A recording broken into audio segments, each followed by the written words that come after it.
Shalom à tous. Je voulais aujourd'hui juste essayer d'éclaircir quelques points. Je suis pas là pour juger.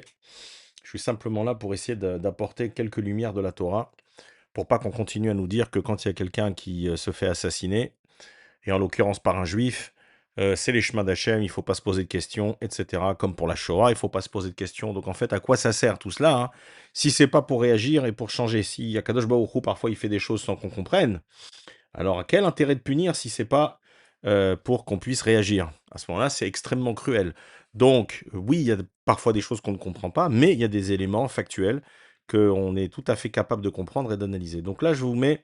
Donc, je parle évidemment de l'assassinat du Rav Guetta, Amos Guetta, qui était à Natania, que je ne connaissais pas, dont j'avais entendu parler, mais je ne connaissais pas. Et donc, je vous dis franchement, quand j'ai appris l'assassinat, je sortais de la synagogue, et j'avais, Baruch Hashem, prié au net. Et quand j'ai appris cela, je me suis posé la question en me disant: «Mais comment c'est possible?» Donc s'il a été tué vers 5 heures du matin ou 5h30 comme il a été dit au début, donc il était à, 10 minutes du schéma puisque c'était à 5h38 à peu près le net, donc il devait être à peu près à quelques minutes du schéma. Donc c'est qu'il a été assassiné, avec cette filine et son talit et dans le Beth Knesset, dans la synagogue. Et comment c'est possible? Puisqu'il est marqué dans la Gemara et dans le Zohar que tout celui qui prie au net, donc au lever du soleil, il ne peut rien lui arriver de mal dans la journée. Ensuite, comment c'est possible qu'il soit assassiné avec des tefilines et un talit?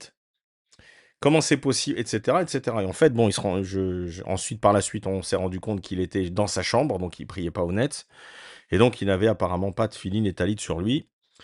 Donc, en plus de ça, le matin, comme ça, c'est chesed gamour, c'est du chesed complet, c'est que de la bonté. Il y a très peu de jugement ou pas du tout. En tout cas, c'est le travail qu'on fait quand on fait la prière honnête, c'est d'être les premiers à amoindrir et à adoucir le jugement et à nettoyer les mondes quand on prie honnête. C'est pour ça que c'est une telle grandeur de prier honnête, c'est pour ceux qui peuvent. Chazak ou Baruch. C'est dur, mais c'est le vrai travail. Et alors donc, je me suis posé des questions. Donc je vais essayer de vous donner quelques explications. Je ne juge pas ce monsieur parce que je ne le connais pas. Je vais juste vous donner des éléments factuels, voilà. Évidemment connu comme un grand, je sais pas, un grand rave qui faisait beaucoup de chesed à Natania et cetera. Très bien. Je ne l'ai jamais rencontré et c'est tant mieux. Alors, on va regarder la première photo que vous voyez ici, c'est supposément la photo de sa chambre et donc, apparemment, je l'imagine, dans laquelle il a été assassiné par un autre juif. On va nous faire passer maintenant pour un fou. Donc en fait, un fou, lui, il peut contrevenir les paroles, il peut contrevenir un jugement divin et venir assassiner quelqu'un qui est supposément, je dis pas qu'il est ou pas, j'en sais rien, mais qui est supposément un tzaddik. Donc un fou, ça peut venir. Après, on va nous dire non, mais il a été converti, donc sa conversion, elle n'était pas vraiment bonne. Donc il était assez bon apparemment pour entrer dans un minyan et compter. Mais quand il s'agit maintenant de le désavouer, alors oui, peut-être que sa conversion, elle n'était pas si bonne. Tout ça, c'est ce que j'ai entendu. Je ne sais pas si tout ça c'est vrai ou pas, j'en sais rien. Je vous dis simplement les arguments et les contre-arguments. Euh, Donc voilà la photo. Voilà donc apparemment la photo de sa chambre. C'est quelqu'un qui a posté cela. Merci à celui qui me l'a envoyé. Et vous verrez en fait que c'est un micmac pas possible. Donc vous avez le Rabbi Odaftaya, en plusieurs photos de lui. Euh, Élève du Ben Ishraï, kabbaliste, contemporain, il n'y a rien à dire dessus. Il a écrit, bref, j'ai rien à dire dessus. C'est vraiment, voilà. Mais le problème, c'est qu'on a eu une seule photo de lui, et que cette photo, maintenant, on en dit même que celui qui regarde cette photo, ça nettoie la nefesh et ça nettoie les fautes. Donc c'est du grand n'importe quoi. Et j'avoue que moi aussi j'avais cette photo et je l'ai enlevée parce que je n'ai plus aucune photo Baruch Hashem de personne. Et c'est pas pour lui manquer de respect, au contraire. Je pense que de là où il est heureux quand on détruit ses photos ou quand on les enlève. Voilà. Vous avez d'autres photos, un mélange de un peu tout, des Mekoubalim, Baba Saleh, Rav Mordechai Eliaou et surtout le Baal Hatanya. Donc quand on voit le Baal Hatanya, donc le Harur Hazaken, celui qui a été entre guillemets excommunié, le fondateur de la Chassidoute, on va dire, hein, d'une certaine manière, et de Chabad et de la Chassidoute plus généralement, ça me pose un gros problème et donc j'ai envie de creuser pour savoir ce qui se passe. Et on a au-dessus, apparemment, le Yanouka, donc le dernier tribunion je sais pas comment on dit, de la bande, qui sont en fait, il faut comprendre que ce Yanouka, Harouche et Berlinde, c'est la même école. C'est l'école Breslev, qui sont, en tout cas pour Berlin, c'est en plus le patron qui est toujours là d'ailleurs, il a la peau dure. Bezrat Hachem qui soit le prochain. Berland, lui, il a été poursuivi pour viol plus d'une fois. Il a fait le tour du monde pour essayer d'échapper et finalement ils l'ont attrapé. Mais il est toujours là. C'est une pourriture, un violent, un prédateur sexuel, etc. Et donc un de ses élèves, c'est Harouche, dont on va parler maintenant. Harouche la racaille, la pourriture, le faux Admour et le vrai Breslev. Et qui a été formé chez ces gens-là, le Yanouka, enfin Yanouka, le Kakanouka, parce qu'en fait c'est ce que ça vaut, voilà, ou autre chose, vous l'appelez comme vous voulez, mais Yanouka, si je vous montre le Zohar à Kadosh, il y a des passages entiers qui s'appellent à Yanouka. Donc quand on sait ce que c'est, quand on sait ce qui est le personnage du Yanouka dans le Zohar à Kadosh, le fils de qui il est, quels sont les secrets qu'il révèle, c'est honteux de l'appeler Yanouka, ce type-là, et c'est même honteux que quelqu'un puisse se faire appeler le Yanouka sans protester. C'est comme un qui se fait appeler le Khida aussi, bien sûr. Ben, voilà, des gens qui ont évidemment, qui ont des rêves de grandeur. Mais ils n'ont que des rêves. Alors, la deuxième élément, maintenant, je vais zapper. On va essayer de montrer autre chose. Voilà. Donc là, vous voyez, c'était il y a un an, je crois, en octobre. Donc c'était après Rosh Hashanah de l'année dernière. Et vous avez, donc il était sur son lit d'hôpital, et vous avez le grand Harouche, le grand marabout Harouche, Breslev. Il chante, je vais voir si je peux poser la photo, et il chante Od Yoter Tov, encore plus de bien, encore plus de bien. Voilà, donc encore plus de bien. Il a été assassiné cruellement, froidement avec un couteau. Donc si Harouche vient chez vous pour vous chanter Audio Tertov, encore plus de bien, faut éviter parce qu'apparemment ça aide pas, hein. Voilà. Refoua Shlema, donc en plus c'est vraiment des crétins finis. Bon, pas de souhaiter Refoua Shlema. Voilà, donc il tape des mains, il frappe des mains. Pourquoi? Parce que alors, on va revenir sur la photo, voilà. Ils tapent des mains parce que dans leur livre de stupidité de Breslev, de mensonges, il est dit qu'il il faut chanter, taper des mains et danser pour enlever le mal. Voilà, donc là, évidemment, l'effet, il a été extraordinaire. Donc, c'était la même année, en octobre, donc de Rosh Hashanah. Donc, à Rosh Hashanah, grâce aux chansons de Harouche, il a été, j'exagère, mais il a été assassiné froidement avec un couteau, avec un poignard, et en plus par un juif. Donc, on voit le niveau on voit l'intercession de Harouche et de ses sbires Breslev, à quoi ça sert. Donc, vous avez remarqué, alors c'est ça le problème, c'est ce que je voulais vous faire remarquer, c'est que là, on est en plein breslevisme. Voilà. Alors, on peut dire, bon, peut-être que ils sont venus lui faire Refoua Shlema, ils sont venus le truc, et que bon, il était malade, il est fatigué, ou il n'a pas voulu, peu importe. Alors maintenant, on va voir une autre vidéo d'un de ses soi-disant élèves.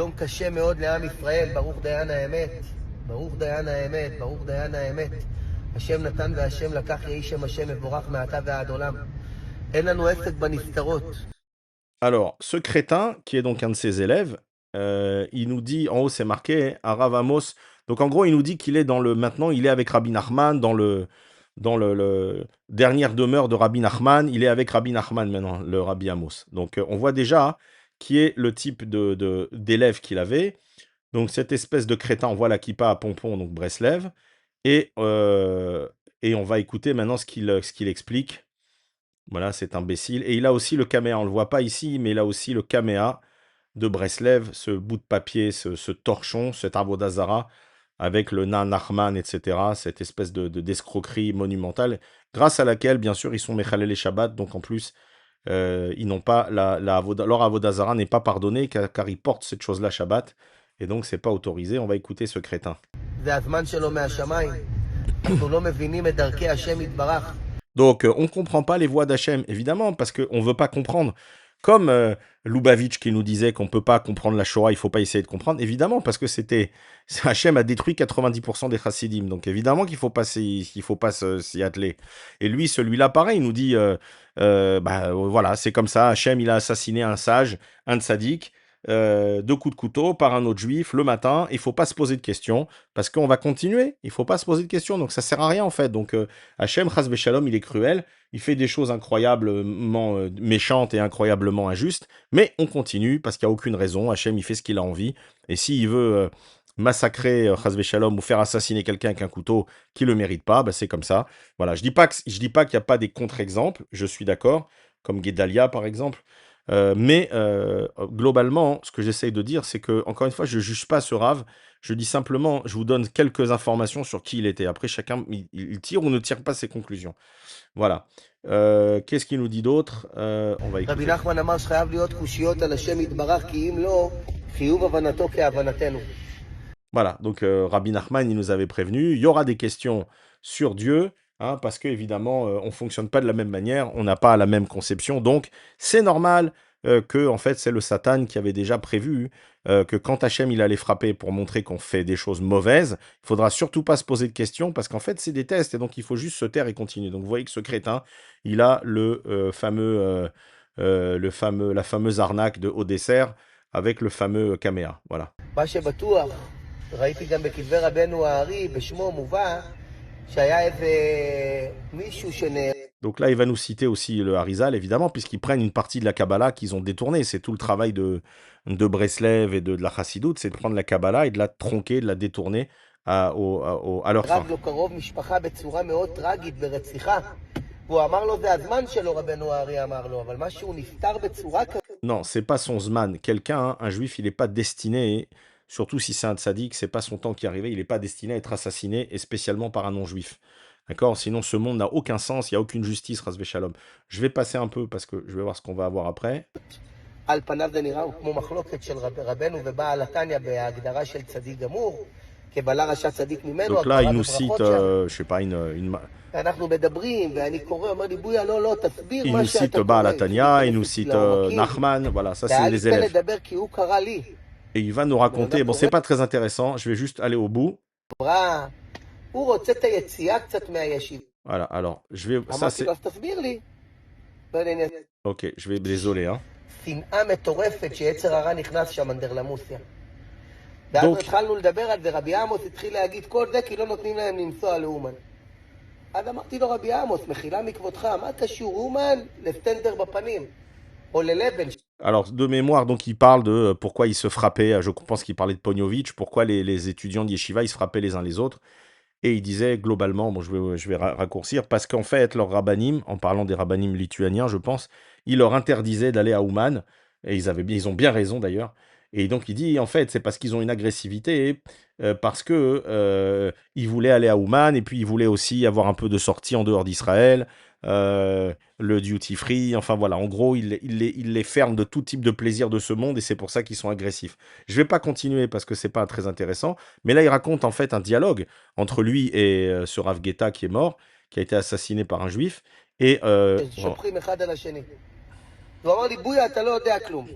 אמרתי לו, אז תסביר לי. לא יודע, אני אסביר לך. ça, c'est la réponse qu'il lui a faite. ברגע שילד, בחור ישיבה רוצה לנסוע לאומן, הוא לא רוצה לנסוע רק לרבי נחמן שקבור שם.